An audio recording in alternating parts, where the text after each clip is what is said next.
नमस्कार, स्वागत है आपका मेरी दुनिया में। कैसे हैं आप लोग? आशा करती हूँ बिल्कुल ठीक होंगे और मैं भी बिल्कुल ठीक हूँ। तो आज के इस वीडियो में बात करते हैं चंद्रमा की। अगर चंद्रमा किसी का कमज़ोर है तो क्या क्या पीड़ाएं मानव की लाइफ में पड़ सकती हैं, और यदि कमज़ोर है तो उसे बलवान कैसे बनाए जाएं। तो आइए जानने के लिए बने रहिएगा मेरे वीडियो के लास्ट तक। अभी तक अगर आपने मेरे चैनल को सब्सक्राइब नहीं किया है तो नीचे दिए गए सब्सक्राइब बटन को हिट कर दीजिए, बेल आइकन को दबा दीजिए, ऑल में क्लिक कर दीजिए, जिससे मेरे वीडियो के सारे नोटिफिकेशन आपको मिलते रहें। तो चलिए शुरू करते हैं अपने वीडियो को। चंद्रमा मनुष्य के मन का कारक ग्रह होता है और यह माता से भी रिलेट होता है। यदि किसी व्यक्ति का चंद्रमा कमज़ोर है तो माँ को शारीरिक कष्ट बने रहते हैं, माता से मनमुटाव की स्थिति भी बनी रहती है, मानसिक पीड़ा देता है। कमज़ोर चंद्र कॉन्फिडेंस लेवल को कम करता है, कंसंट्रेशन पावर अच्छी नहीं होती है।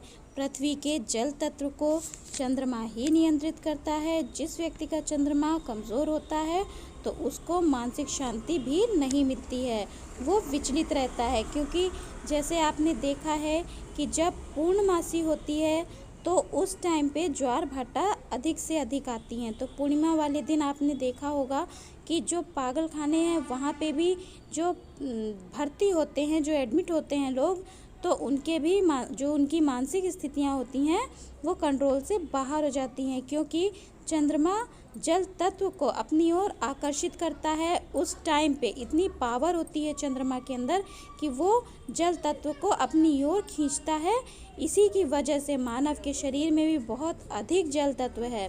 और जब चंद्रमा यानी कि पूर्ण कलाओं पे होता है, अपनी पूर्णिमा वाले दिन जब वो पूर्ण कलाओं में होता है तो इंसान जिस भी व्यक्ति का चंद्रमा कमज़ोर होता है वो उसका मन भी बहुत ज़्यादा विचलित रहता है। जिस व्यक्ति का चंद्रमा कमज़ोर होता है उसकी याददाश्त कमज़ोर होती है, छोटी छोटी बातें भूलने की स्थिति बन जाती है। कई बार चंद्रमा कमज़ोर होने से प्राणी भयंकर अपराध कर बैठता है, यानी कि उसके सोचने समझने की कोई शक्ति नहीं रहती है कि वो गलत कर रहा है या सही कर रहा है। तो वो ऐसे कई कारण ऐसे उत्पन्न हो जाते हैं जिससे वह ऐसी भयंकर स्थितियां उत्पन्न हो जाती हैं कि वह अपराध कर बैठता है और उसका भारी परिणाम उसको भोगना पड़ता है।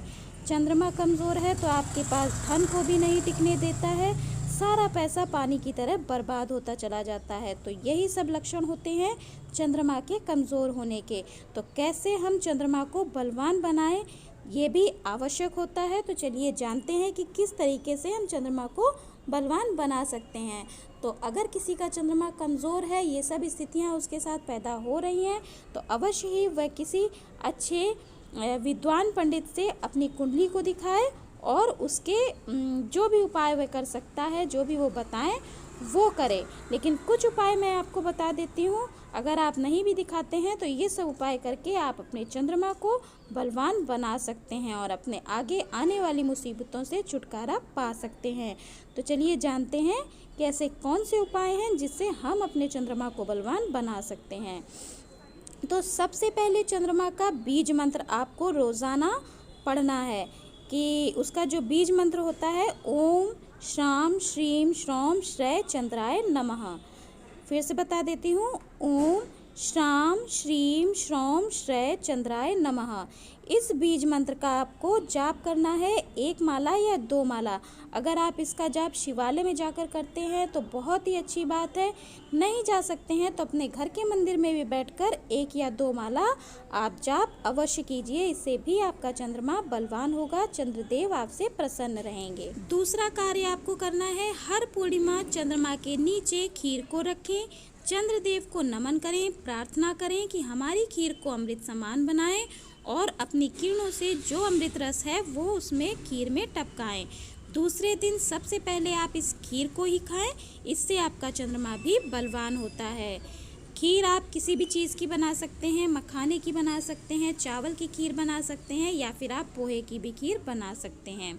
तीसरा कार्य आपको करना है, किसी अच्छे ज्योतिष को दिखाकर आपको अपनी रिंग फिंगर में या लिटिल फिंगर में मोती पहनना है, चांदी की अंगूठी में। तो ये आप जिस भी ज्योतिष को दिखाएंगे तो वो आपको बता देगा कि आपको रिंग फिंगर में पहननी है या फिर आपको अपनी लिटिल फिंगर में इस अंगूठी को धारण करना है, क्योंकि उसके भी कई तरीके होते हैं धारण करने के।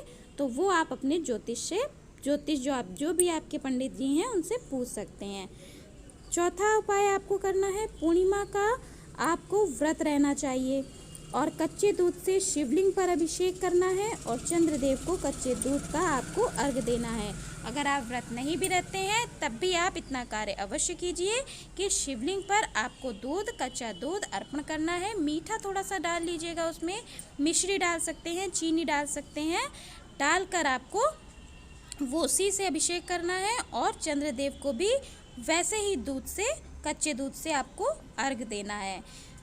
और क्या आपको कुछ उपाय, मैं 2 उपाय और बता देती हूँ। सोमवार को सफ़ेद रंग की चीज़ों का दान देना चाहिए, जैसे चावल, चीनी, काजू, खीर बनाकर आप खिला सकते हैं, मिश्री, सफ़ेद कपड़े। और अगर आपके पास अधिक धन है तो आप मोती का भी दान कीजिए। मोती का दान करने से भी आपका चंद्रमा बलवान बनता है।